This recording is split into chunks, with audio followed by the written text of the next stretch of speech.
let's not keep you waiting. Let's go 1 through 32 and take a look at the new top 32 prospects in 2026. This group highlighted by tight end Ian Premer out of Kansas. It seems like another tight end from Kansas breaking into that rare status. The next, as we flip, we look at offensive tackle Kenai Pepe, another guy that we really like here out of Florida in IMG. Brandon Arrington, another guy really surging up the board as well. Kenai Pepe there at number 19, as I mentioned earlier. Keshawn Henderson committed to Houston. Chris Henry Jr. committed to Ohio State. And now for our top 10. And where to start this conversation, you see the newcomer among the top 5. That is wide receiver Tristan Keys from Hattiesburg, Mississippi. And with that, we will welcome in Andrew Ivins, our director of scouting. Drew, a new number 1 receiver and a guy that's cracking that top 5 conversation. Tell us why so much love for Tristan Keys in this process.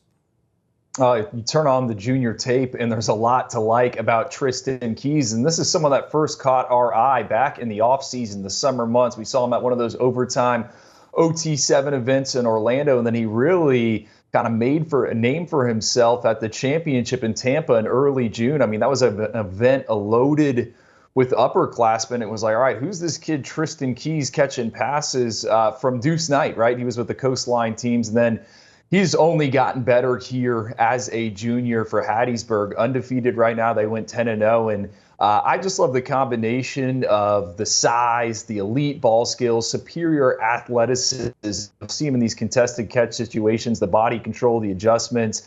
I think he's a dynamic route runner. I like what he can do after the catch. You know, is he a true burner? Probably not. But this is a kid that was a state qualifier in 3 track and field events. He can punch it on the hardwood, put back dunks. You saw that from his sophomore season on the hardwood. I think he has everything to bake into a wide receiver 1 for a college football playoff contender. And, you know, as we put together this update and we're looking guys at the top of the board, to me, Tristan Keys is the most complete wide receiver. Now, there's some other guys we like out there. Sadarian Morgan, he's at number 10 overall. Ohio State commit Chris Henry, you just mentioned, Calvin Russell. We like all those guys, but to me, Tristan Keys, his game translates to Saturdays, and it's going to translate hopefully to Sundays at some point down the line. And the other thing, Cooper, hey, you know, Jeremiah Smith, Ryan Williams, you go back and you kind of, all right, revisionist history. What did they show throughout the evaluation process when they were in high school? I mean, these are guys that got into the end zone. Tristan Keys doing just that as a junior, and the entire SEC wants him. Yeah, you brought it up. I mean, we've been spoiled with dynamic, generational type of receivers, especially from that class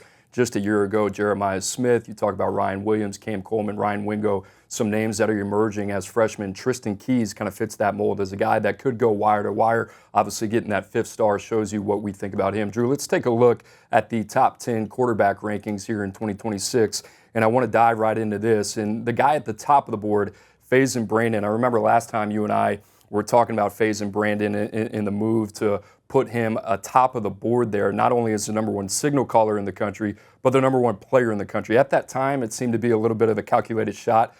Going back to the film midway through the junior year, it doesn't seem like that so much anymore. Yeah, and really the entire quarterback picture, I think, has come into focus, at least the top half of the board. Faison Brandon, 10-0. He's got Grimsley High School, top seed in North Carolina's 4A playoffs in the West Division. He's got the best completion percentage in the top 247. He's got the most yards per attempt in the top 247, 20 touchdowns, just 1 INT. I think he's throwing with a lot more anticipation here in his second year as a starter. Tennessee's got a good one committed, and that has been the case. No reason to kind of move him off where he is. I think he's excellent for an up-tempo offense. You know, he can run the RPOs. He can beat defenses with his legs. And I also think he looks much more calm and collected in the pocket, limited panic, and he really just doesn't put the football in harm's way. Watch 2 of his games, I think over 30 passes. I had marked one of them down as a turnover-worthy throw. So it's all starting to click for Faison Brandon. And, you know, we'll see. I mean, he could, too, also go wire to wire. Unfortunately, we're not going to get him in one of these all-star games here. You know, the juniors are playing this year in North Carolina. Those guys can't do it, but a lot to like with him. And then, Coop, you know, the guys that are knocking on the door right behind him, Ryder Lyons and Jared Curtis, they're They're sitting 6 and 7 in the rankings. We talked about potentially making them 5-star prospects. I want to get one more kind of exposure point. Obviously, we're going to have a ton of camps here in the spring months. You know, who knows, maybe one of these guys will show up to Navy's All-American Bowl. Jared Curtis in the conversation to potentially take one of those spots. But you look at them, both those guys off to 8-1 starts, you know, over 20 touchdown passes, just 3 INTs. Ryder Lyons, to me, man, he kind of embraces chaos. He is a gunslinger. He's energetic. You know, you're looking for a player comp with Ryder Lyons. Kind of reminds me like a little bit of Drake May. Now, he's not as big as Drake May, but both those guys have basketball backgrounds, completing 71.4% of his passes. The other thing, 398 yards rushing, 8 touchdowns. Jared Curtis, you want to talk about him, you know, playing a lower level of competition right in your backyard at Nashville Christian, but he's completing 70% of his passes, 29 touchdowns, 3 INTs. He's got 444 rushing yards, 12 touchdowns. That's the most in the top 247.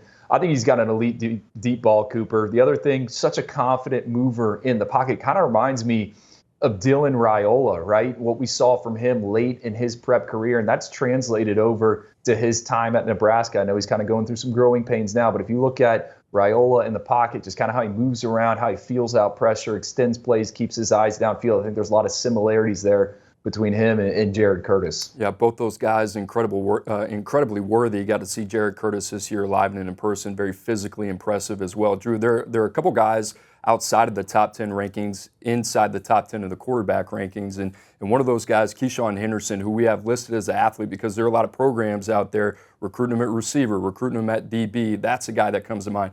Dia Bell, the son of Raja Bell, former NBA standout at American Heritage, has played well, committed to Texas. Drew, you can kind of go down the list with a handful of names. Landon Duckworth there in Alabama, Oscar Rios out west. What do you think of kind of that crew that has a chance to potentially maybe work their way up into that top-tier conversation?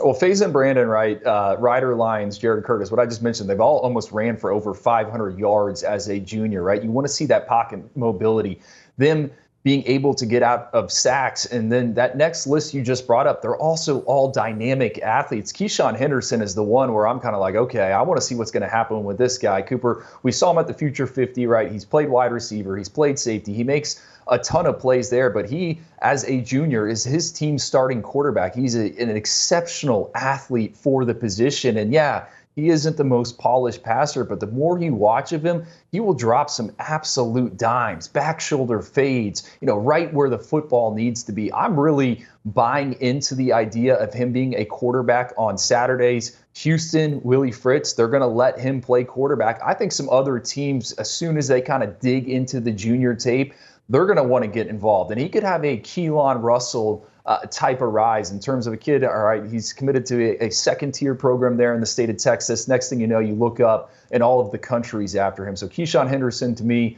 he's one where I'm excited. And same thing with Dia Bell, who's committed to Texas. You know, he's at American Heritage. Cooper, behind the scenes, we said, all right, American Heritage is playing one of the most difficult schedules in America. Dia Bell has them off to a 9-2 start, right? They have a good seed in Florida's playoffs. To me, he's just got a natural feel for the position. Struggled early on in the season, kind of that opener against Milton, which was on ESPN.